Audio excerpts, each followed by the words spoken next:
I hate this time of the morning. The sun illuminates this garbage heap we call a city and shows it off to the rest of the world, like a fat kid mooning drivers in the passenger seat.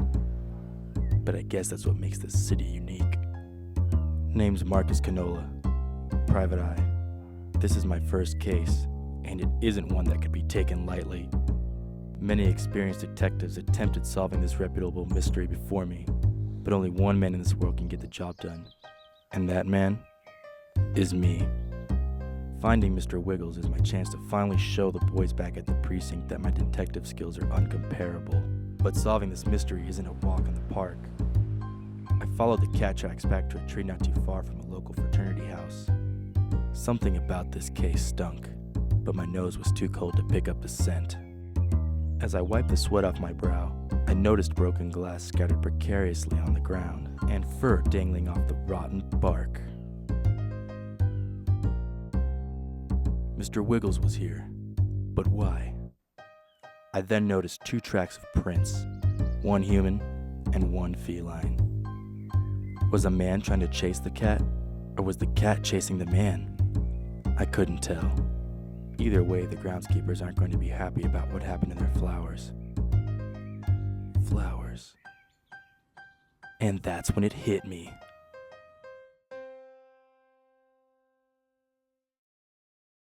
I remembered reading in the paper that a local floral shop had been robbed.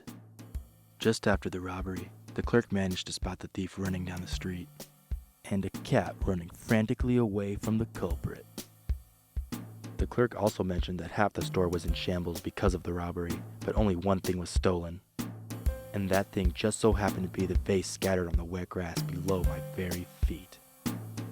There was only one explanation that could sum up the entire case. The burglar was in fact illegally trafficking kittens to and from Mexico. The vases were used as cages that imprisoned the cats, easily transportable and undetectable by the U.S. security measures. Mr. Wiggles had almost become a victim to the anonymous kitty snatcher, but he seemed to have escaped. This case just kept on getting bigger, like a bodybuilder on steroids. Where was Mr. Wiggles? Who was trying to kidnap him? Why did people want to buy enslaved cats? I didn't know, but my detective expertise told me I was on the right track. I arrived back at my quarters just after 1. The whole place smelled of ashes and cigarette butts. Home sweet home. But as I looked toward my desk, something peculiar caught my eye. The smuggler must have left it, but what does it mean? Either way, this guy was good. He used magazine cutouts to form sentences on paper. Quick, clean, and no handwriting samples to match it with. Too bad I'm not the type to give up on a case. Truth is, the kitty snatcher wouldn't just leave a note laying on my desk unless he knew I was on his tail. I must be getting closer to solving this mystery. But what sort of devious man would opt to smuggling kittens? Wait a minute. When I went to go investigate the scene at the floral shop, I remembered seeing posters covering the windows and a sign nailed to the back door. I then decided to question other residents around the shop to ask about the burglary. Oddly enough, none of them heard any screaming or loud noises the day of the incident. Why then did the clerk say that half his store was in shambles after the robbery occurred? Obviously, there had to have been a significant amount of sound coming from the shop, but then why did nobody hear anything? And that's when it hit me. Again. The clerk didn't have the posters up for decorative purposes. He had them up so that no one could see inside his shop, because nothing in his shop was broken. There was no noise on the day of the robbery because there was no robbery. The clerk made the whole thing up, and I went along for the ride. His store was actually a front for smuggling kittens. Nobody would question a floral shop having a mass supply of vases. It was the perfect setup, but not perfect enough. Roses are red, and I was about to catch this florist red-handed.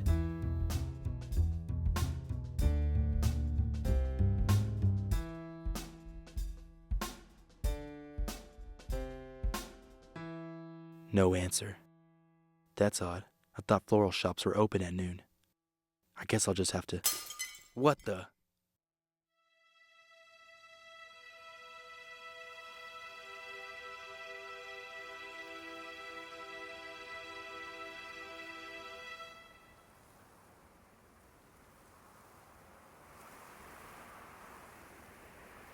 To Marcus Canola, thanks for investigating the robbery. Here's something for your trouble.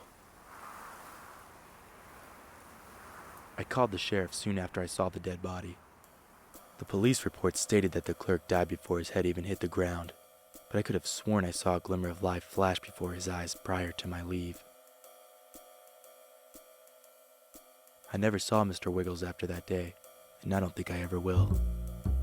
In the past month, the total amount of documented reports of violence between kittens and floral clerks decreased from 1 to 0, but that doesn't mean another one couldn't happen again. If I ever do spot Mr. Wiggles, I'll be sure to arrest him for malicious and premeditated first-degree murder. Until then, I'll just have to sit back and wait.